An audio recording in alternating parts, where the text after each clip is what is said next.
आज ये घपला कर कर बड़ी शान से बोल रहे हैं कि मैं तो आके बैठ गया हूं बीजेपी के अंदर, और यही अजीत पवार के लिए, इन्हीं अजीत पवार के लिए नरेंद्र मोदी ने स्टेज से खड़े होकर कहा, मंच से खड़े होकर कहा था कि अजीत पवार ने 70,000 करोड़ का घपला कर दिया है। इतना बड़ा करप्ट आदमी है, करप्शन में पूरी तरह डूबा हुआ है। मंच से खड़े होकर महाराष्ट्र के मुख्यमंत्री देवेंद्र फडणवीस, उन्होंने बयान दिया कि हम जब सत्ता में आएंगे अजीत पवार को जेल में डालेंगे।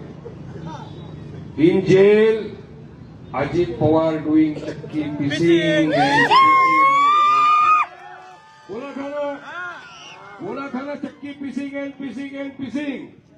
अब क्या हुआ, साफ सुथरा धुल के आ गए, तो भी दोनों बैठ के एक दूसरे के साथ जैम और मलाई खाएंगे एकदम एक साथ गले में हाथ डाल के दोनों अरे लड़ रहे हैं।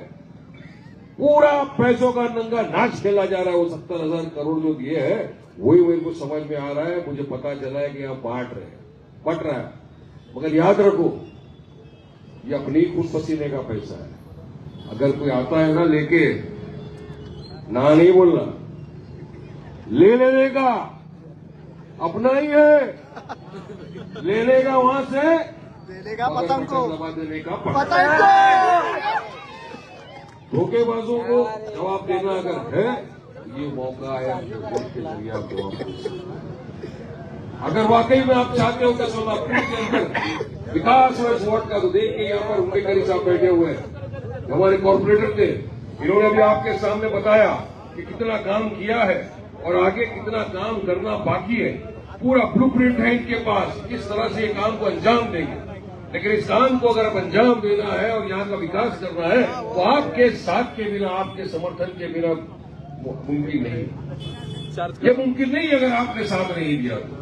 लेकिन वाकई में अगर आपने साथ दिया और मजलिस के इन उम्मीदवारों को जिताया, तो 4 जो है प्रभाग क्रमांक 20 से एक साथ अगर चले गए, तो यकीन मानिए नई जिंदगी, नई दुनिया का विकास ऐसा होगा कि आप याद करेंगे कि वारिस पठान भाई आपने सही बोला, सही विकास हुआ है यहाँ का।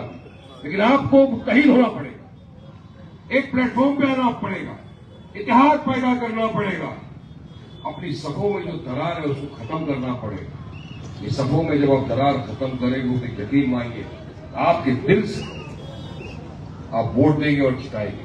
वरना आने वाले सालों में ये बच्चे आपको सवाल करेंगे कि अब्बा अम्मा, एक सियासती जमात आई थी हैदराबाद से, उसे कुछ दीवाने आए थे हमारे बीच, समझा रहे थे कि हमको वोट दो, हम यहाँ पे विकास करेंगे, हम डेवलपमेंट करेंगे। अगर आपने मान लिया होता उसकी बात, तो आज हमारे यहाँ भी विकास होता, हमारे पास भी पानी आता, हमारे पास भी ड्रेनेज का सिस्टम जो खराब है वो भी बनता, संवरता, सब काम होता। उतारा ये वक्त ना आए, इसलिए आज ही इनको ऐसा फ्यूचर दो, आज ही अपने बच्चों को ऐसे रास्ते, ऐसा अच्छा पानी दो कि वो याद करे, दुआ दे। और ये आपके हाथ में है। देखिए कोई काम मुश्किल नहीं है, कोई काम नहीं है मुश्किल, अगर इरादा किया पक्का। अगर आपने इरादा किया पक्का तो कोई मुश्किल काम नहीं, आप आराम से इंशाअल्लाह ताला इनको जिता के भेज सकते हो। वरना आप तो देश देख ही रहे हो क्या हालत चल रही है। कोई भी उल्टा छोटा आता है, वो छोटू भी आके आजकल कुछ बोल बोल के जा रहा है। ये अलायंस में लड़ रहे हैं ना, बीजेपी, शिंदे, अजीत पवार, तो इन्हीं की पार्टी का बीजेपी का एक नेता छोटा सा नेपाली कटा के सुनना पड़ेगा। प्यारे मेरे गायक के बारे में बोला है तो वारिस पठान की जुबान का, आतिशबाजी का मुकाबला तो नहीं कर सकता बेटा। इतना बोलेंगे सोलापुर से कि आवाज तेरे कान मुंबई तक और कोकण तक पहुंचा देंगे, याद रखना। मेरे गायक बैरिस्टर असदुद्दीन ओवैसी साहब से सवाल किया लव जिहाद पे किसी पत्रकारों ने, उन्होंने जवाब दिया। एक तो इनको पता नहीं है कि जिहाद क्या है, उसका मतलब ही नहीं मालूम, बस एक अल्फाज मिल गया जिहाद। रात दिन लव जिहाद, वोट जिहाद, रोड जिहाद, थूक जिहाद, शर्ट जिहाद, पैंट जिहाद, पतंग जिहाद, हर तरह का बस। अरे भाई साहब, हजारों की तादाद में हो गए। इनके मंत्री ने खड़े होकर महाराष्ट्र की असेंबली में कहा हजारों लव जिहाद के केस आ गए, खुदा पहाड़ निकला, चूहा एक भी नहीं आया।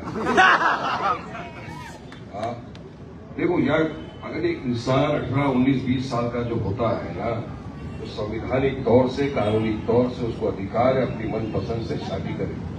किसी से भी कर सकता है, संविधान ने अधिकार दिया।